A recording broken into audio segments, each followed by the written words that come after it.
Hello দর্শক, আসসালামু আলাইকুম। ঝুমুস ওয়ার্ল্ডের সবাইকে স্বাগত জানাচ্ছি। চলে এসেছি আপনাদের জন্য খুবই সুস্বাদু আর মজাদার একটি পনিরের রেসিপি নিয়ে। আজকে আপনাদের সাথে শেয়ার করব পনির দিয়ে কিভাবে মজাদার আর সুস্বাদু করে তরকারি রান্না করতে হয়, এবং সাথে দেখিয়ে দিব কিভাবে দুধ থেকে পনিরটা তৈরি করতে হয়। সব কিছু ডিটেলসে আমরা আজকে জানিয়ে দিব। আসুন তাহলে এক এক করে জেনে নিই। সবার প্রথম আমরা আধা কেজি পরিমাণ দুধ নিয়ে নিব। তারপরে দুধটাকে চুলায় জাল দিয়ে একটু ফুটিয়ে নিব। যখন দুধটা ফুটে উঠবে তখন চুলার জালটা কমিয়ে দিব। আর নিয়ে নিব সাথে চায়ের কাপের 1 কাপ পরিমাণ ভিনেগার। ভিনেগারটা আমরা অল্প অল্প করে দিয়ে চামচ দিয়ে হালকা হালকা করে নেড়ে দিব। একসাথে পুরো ভিনেগারটা দিব না, তাহলে পনিরের ছানাটা ঠিকমতো কাটা হবে না। এভাবে অল্প অল্প করে ভিনেগারটা দিয়ে দুধ থেকে ছানাটা বের করে নিতে হবে। দেখুন আমার ছানাটা কত সুন্দর বের হয়ে গেছে। এখন আমি চুলা থেকে পাতিলটা নামিয়ে একটা পাতলা কাপড় অথবা জালি ব্যাগের মধ্যে দুধগুলো ঢেলে নিব। দুধগুলো ঢেলে নিয়ে একটু কলের নিচে পানি দিয়ে ভালো করে ধুয়ে তারপর কাপড়টাকে ভালো করে চিপে তারপর একটা ভারী কিছু দিয়ে কাপড়টাকে চাপ দিয়ে রাখবো 15 থেকে 20 মিনিটের জন্য। এখানে আপনারা শিলপাটার যে শিলটা আছে সেটা দিয়েও চাপ দিয়ে রাখতে পারেন, অথবা লোহার কোনো জিনিস দিয়েও আপনারা চাপ দিয়ে রাখতে পারেন। 15 থেকে 20 মিনিটের মধ্যে আমার ছানাগুলো পুরোপুরি জমে পনির হয়ে যাবে। আমার ছানাগুলো পনির হয়ে গেছে, দেখুন কত সুন্দর জমাট বেঁধে গেছে। এখন আমি একটা ছুরি দিয়ে আমার পছন্দ মতো করে পনিরগুলো টুকরো করে নিব। এখানে আপনারা আপনাদের পছন্দ মতো টুকরো করে কেটে নিতে পারেন। আমি আধা কেজি পরিমাণ দুধ থেকে ছানা বের করে নিয়েছি, আমার এতটুকু হয়েছে। আপনারা আপনাদের পছন্দ মতো দুধটাকে বাড়িয়ে কমিয়ে ছানা বের করে নিতে পারেন।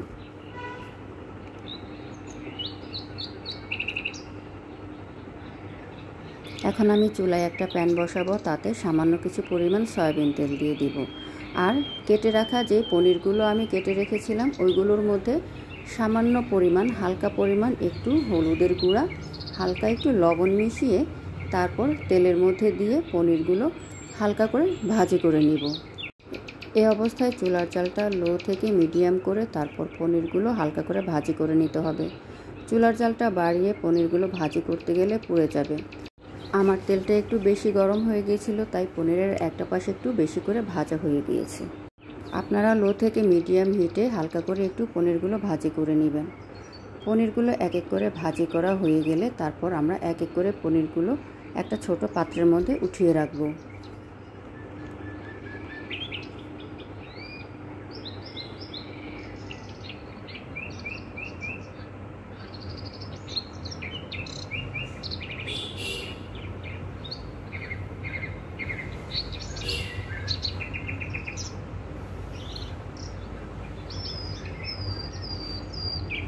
দেখুন পনিরগুলো ভাজা হয়ে গেছে। এখন আমি সেই তেলের মধ্যেই 1 চিমটি পরিমাণ জিরা দিয়ে দিব, গোটা জিরা।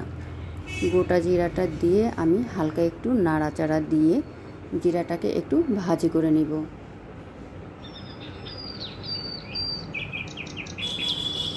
এখন আমি এর মধ্যে দিয়ে দিলাম একটা পেস্ট। আমার এই পেস্টের মধ্যে আছে একটা টমেটো, একটা কাঁচামরিচ, 2টা পেঁয়াজ আর 2 কোয়া রসুন দিয়ে আমি ব্লেন্ডারের জগে একটু ব্লেন্ড করে নিয়েছিলাম। সেই পেস্টটি এখন আমি তেল আর জিরাটার মধ্যে ঢেলে দিলাম।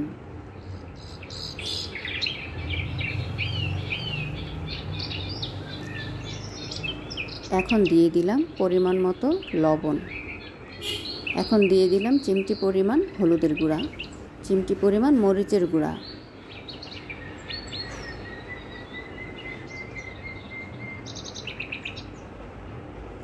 টমেটোর এই পেস্টটা দেয়াতে পনিরের গ্রেভিটা হবে খুবই সুস্বাদু।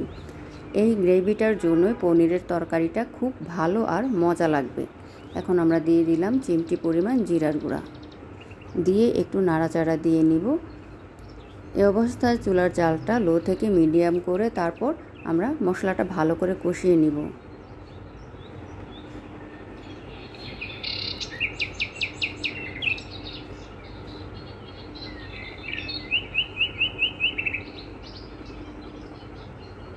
মশলাটা ভালো করে কষানো হয়ে গেলে তেলটা উপরের দিকে উঠে আসবে।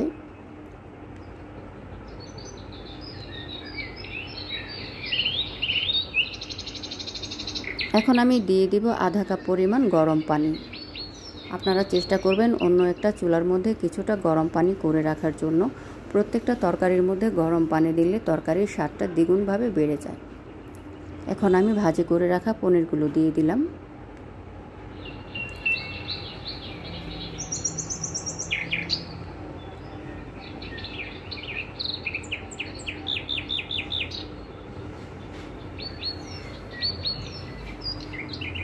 এখন দিয়ে দিলাম গোটা কয়েকটা কাঁচামরিচ।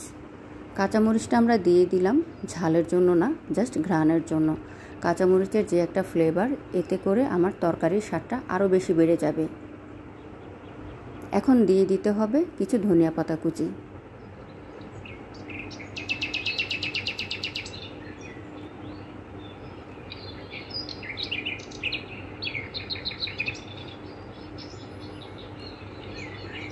এখানে পানির পরিমাণটা বেশি দেওয়া যাবে না, যে আধা কাপ পরিমাণ দিয়েছিলাম ততটুকুই দিতে হবে। দেখুন আমার তরকারিটা ফুটে উঠেছে, ঝোলটা একটু কমে এসেছে। এখন আমি তরকারিটা একটা প্লেটে নামিয়ে নিয়েছি। আর এখন চলে যাব গরম গরম পরিবেশনে। এই তরকারিটা এত সুস্বাদু আর এত মজাদার, না খেলে আপনি বিশ্বাসই করতে পারবেন না। তরকারির কালারটাও দেখুন কত সুন্দর এসেছে, আর খেতেও হয়েছে অসাধারণ।